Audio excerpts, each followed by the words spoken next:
मैं थोड़ा सा इसी को आपको लेके चलूं। 1994 में प्रोफेसर राजपूत थे कुलपति, आंदोलन उनके खिलाफ चला। 2002-2003 में कुलपति डॉक्टर नटराजन थे, नटराजन जी के खिलाफ चला, और अब ये नए वीसी टारगेट पे है।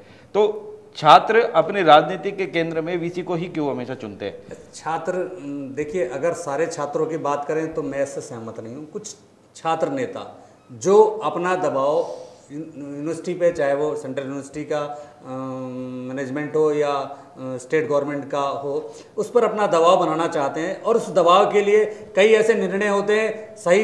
अगर 6 निर्णय सही हुए और 1 निर्णय गलत हुआ, तो वो जो गलत निर्णय होता है उसको लेकर छात्र लोग राजनीति करना शुरू कर देते हैं, और वो इस तरीके का दबाव बनाने की कोशिश करते हैं कि वीसी उनके प्रभाव में रहे और उनके प्रभाव में उनके हिसाब से कई निर्णय कर लिए जाए।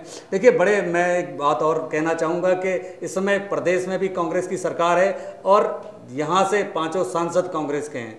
इतना बड़ा आंदोलन चल रहा है प्रदेश में, अभी तक कोई भी केंद्र सरकार की तरफ से कोई जांच एजेंसी की घोषणा नहीं की गई। बड़ी खेद की बात है कि उत्तराखंड को इस तरह छोड़ देना। केंद्र की राजनीति, जो लोग कहते हैं कि हम प्रदेश में शिक्षा को बहुत ऊंचाई पर ले जाएंगे और छात्रों को उज्जवल भविष्य बनाएंगे, आज जब प्रदेश के छात्रों का भविष्य अंधकारमय हो रहा है, तो इसके लिए इसके यहाँ के शिक्षक भी जिम्मेदार हैं, इसके लिए यहाँ के छात्र भी जिम्मेदार हैं, और सबसे ज़्यादा जिम्मेदार है यहाँ पर मौजूदा सरकार और केंद्र की सरकार, जो अब तक निर्णय नहीं कर पा रही है कि वीसी को हटाया जाए या वीसी को रखा जाए। तो इस आंदोलन को खत्म करने के लिए क्या प्रयास किए जाए? त्यागी जी, अब आप पे आता हूं। सबसे अहम सवाल, परीक्षाएं जितनी हैं सब स्थगित हो गई हैं, कितना ठीक है ये?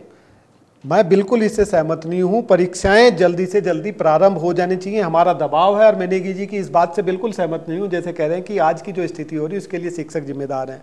शिक्षक कभी भी अपने छात्रों का अहित नहीं चाहेगा, वो चाहे कितना भी किसी भी स्तर का नेगी जी ने जो सवाल उठाया है, वो सवाल उठाया है कि राजनीति के केंद्र में केवल छात्र नेता ही नहीं रहते, ये शिक्षक भी तो राजनीति कराते हैं। तो ये कहीं ना कहीं गठजोड़ है शिक्षक का और छात्र नेताओं का, जो ये सारी परिस्थितियां छात्रों से ही शिक्षक हैं। अगर छात्र नहीं होंगे तो शिक्षक का कोई कार्य ही नहीं रह जाएगा।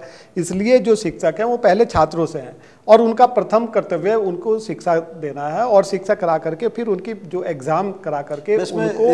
एक बात और मैं जोड़ना चाहूंगा इसमें, ये जो बार बार कहा जा रहा है, ये केवल छात्रों का आंदोलन नहीं है।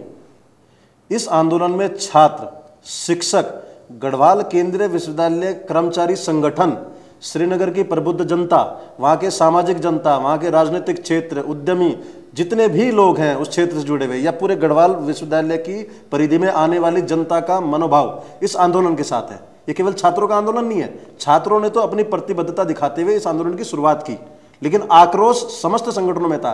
इसलिए अगर ये केवल छात्रों का आंदोलन होता तो कर्मचारी संगठन के कुलपति के पास झंडा गाड़े